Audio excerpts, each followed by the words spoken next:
आज 12 जून है। आज का दिन पूरी दुनिया में बाल श्रम निषेध दिवस के रूप में मनाया जाता है। बाल श्रम यानी बच्चों से श्रम करवाना, जो उनके दिन खाने खेलने पढ़ने के हैं उन दिनों में यदि उनसे मजदूरी करवाई जाए, मेहनत करवाई जाए, श्रम करवाया जाए तो उसके लिए यह मान्यता बनी कि इन तरह से बच्चों का बचपन नहीं जाए और वो अपने बचपन को भरपूर जिए।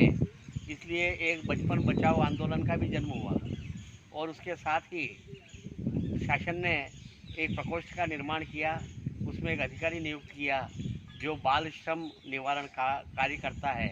और सभी जगह जाकर देखते हैं, कई दुकानों पर, होटलों में छोटे बच्चे मेहनत मजदूरी काम तो नहीं कर रहे हैं, यदि वो कर रहे हैं तो उन्हें वहाँ से निकालते हैं और उन्हें कुछ समाज सेवी संस्थाएं ऐसी भी है जो उन्हें पढ़ने लिखने और उसके लिए सुविधाएं मुहैया कराती हैं। ये एक अच्छी बात है कि बाल श्रम निषेध होना चाहिए, बच्चों के ऊपर ज़बरदस्ती इस प्रकार का भार नहीं डालना चाहिए। परंतु हर तस्वीर के दो पहलू होते हैं।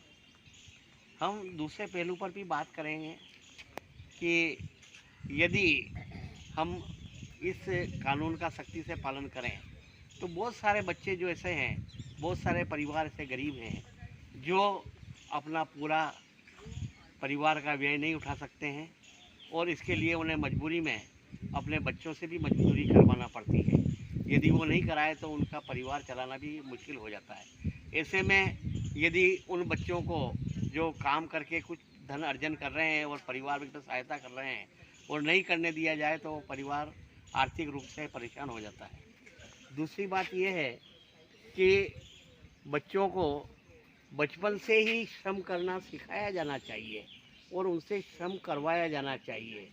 यदि उन्हें बचपन में श्रम करना नहीं बताया गया, मेहनत का मूल्य नहीं समझाया गया, मेहनत करने की आदत नहीं डाली गई और उसके बाद में जब वो वयस्क हो जाएंगे और तब हम उनसे उम्मीद करेंगे कि अब ये मेहनत करना चालू करेंगे, तो ये संभव नहीं है। क्योंकि वो संस्कार जो है उन्हें बचपन में ही डाला जाए ताकि वो मेहनत करना शुरू बचपन से ही चालू करें। बड़े होने के बाद में उन्हें से ये अपेक्षा करना व्यर्थ है, क्योंकि हमारे एक में कहावत है कि पके हुए हांडे के गाड़ नहीं लगती है। बचपन से ही उसको मेहनत करना सीखना जरूरी है। और जो बच्चे, यदि कोई कहे कि वो मेहनत मजदूरी करता है तो पढ़ नहीं पाएगा, ऐसा कोई ज़रूरी नहीं है। बहुत सारे ऐसे उदाहरण हैं जो दिन भर बच्चों ने मेहनत करी और एक हाथ में किताब रखी, एक हाथ में कुदाली रखी और अपने जीवन को लक्ष्य को प्राप्त किया, अच्छे अंक प्राप्त किए और मेरिट में आए और मेहनत भी की। और बहुत से ऐसे हैं जिन्होंने मतलब कि आराम तलब ज़िंदगी जी और वे पढ़ नहीं पाए। उन्हें खूब सुविधाएं दी गई, खूब पढ़ने के लिए ट्यूशनें लगाई गई, परंतु वे कभी भी अपने लक्ष्य में सफल नहीं हुए। इसलिए कोई ज़रूरी नहीं है कि जो मेहनत मजदूरी करेगा वो पढ़ नहीं पाएगा और जो मेहनत नहीं करेगा, श्रम नहीं करेगा, वो अच्छा पढ़ लिख लेगा, ऐसा भी कोई ज़रूरी नहीं है। इसलिए इस चीज़ का बैलेंस होना चाहिए कि वह बचपन से ही श्रम करना उसे सिखाया जाए, मेहनत से उसे जोड़ा जाए, परिश्रम का महत्व उसे समझाया जाए। माखनलाल चतुर्वेदी, जो कि हमारे हिंदी साहित्य के बहुत अच्छे कवि हुए हैं, उन्होंने लिखा कि जितने कष्ट कंटकों में है जिसका जीवन सुमन खिला, गौरव गंध उसे उतना ही यत्र तत्र सर्वत्र मिला।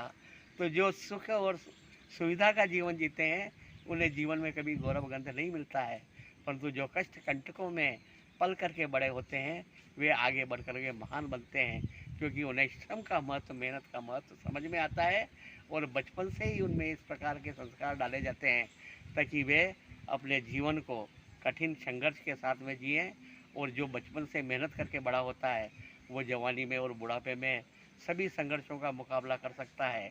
और जिसने सुख सुविधा का सोने के पल्ले में चांदी का चम्मच मुंह में लेकर के जीवन बिताया वो अगले जीवन में संघर्ष नहीं कर पाता है। इसलिए तस्वीर का दूसरा पहलू ये भी है कि आज बाल श्रम निषेध दिवस है, परंतु बच्चों को आज श्रम करना हम सिखाएं, यह तस्वीर का दूसरा पहलू, इसे भी ध्यान में रखा जाना जरूरी है।